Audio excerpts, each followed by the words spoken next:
disinformation campaign is ubiquitous, it is sophisticated, and it is sinister. We might be seeing kind of a cyber Pearl Harbor, that they are using this as warfare. Some of the world's dictators have been pretty good at using the internet for social control. They're not trying to persuade you of the truth of one narrative. They're trying to undermine confidence by sowing lots of different narratives. To spread hate, to spread disinformation, to spread anger. And it is done specifically in order to undermine democratic institutions. Fake news and disinformation is actually nothing new, but what's new now is speed. Russia has been, without a doubt, the most aggressive in trying to undermine the democratic model in the West. What they have really done is bombard the people of Ukraine with weaponized information. And since it's now a weapon, we need to educate ourselves how to defend ourselves.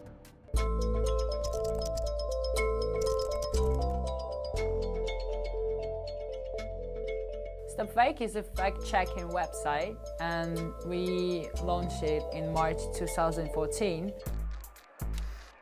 We verify news and refute lies about events in Ukraine. Здравствуйте, вы смотрите выпуск Stop Fake News. Здесь мы We have TV digest, Russian and in English, which we release weekly. The place where we set the record straight on disinformation about Ukraine. Russian disinformation never ceased to amaze me. You always kind of ask yourself how far they will go next time. Their goal is not to make you believe what they say. Their goal is to confuse you and to make it look like there is no truth at all. Truth still matters, and truth is still important. And so we, as journalists, decided to act and to help people to know the truth. My team and I study how politicians manipulate people over the internet.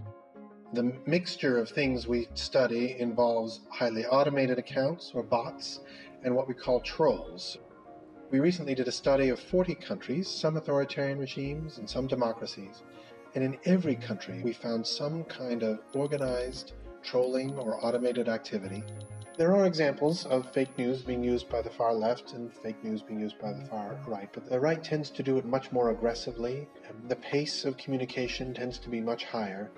These computational propaganda campaigns are also about discouraging the vote.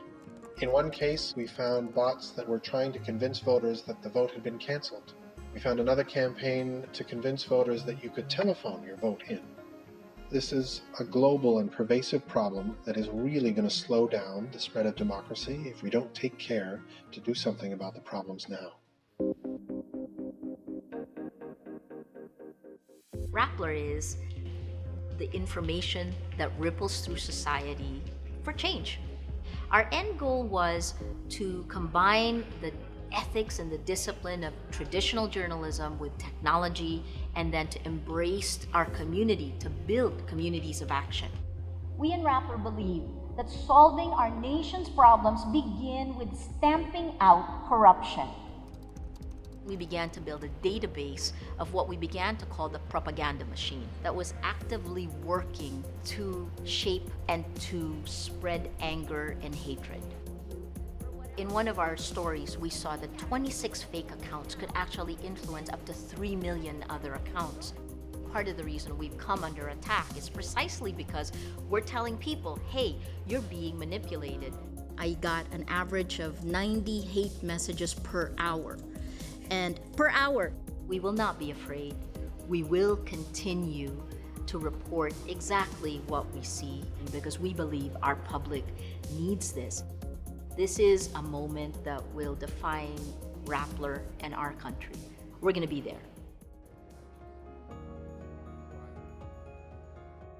For NDI's part, we are working with groups that represent nearly 4 million citizen monitors around the world, so they can detect, expose, and counter disinformation, particularly disinformation that is designed to subvert democratic elections.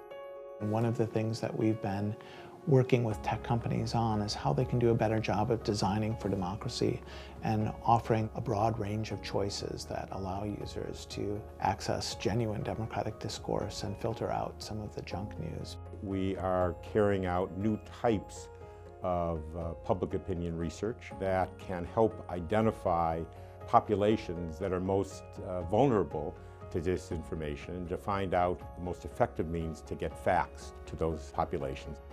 We're doing everything we can to move the needle to help democracy adapt in the digital age.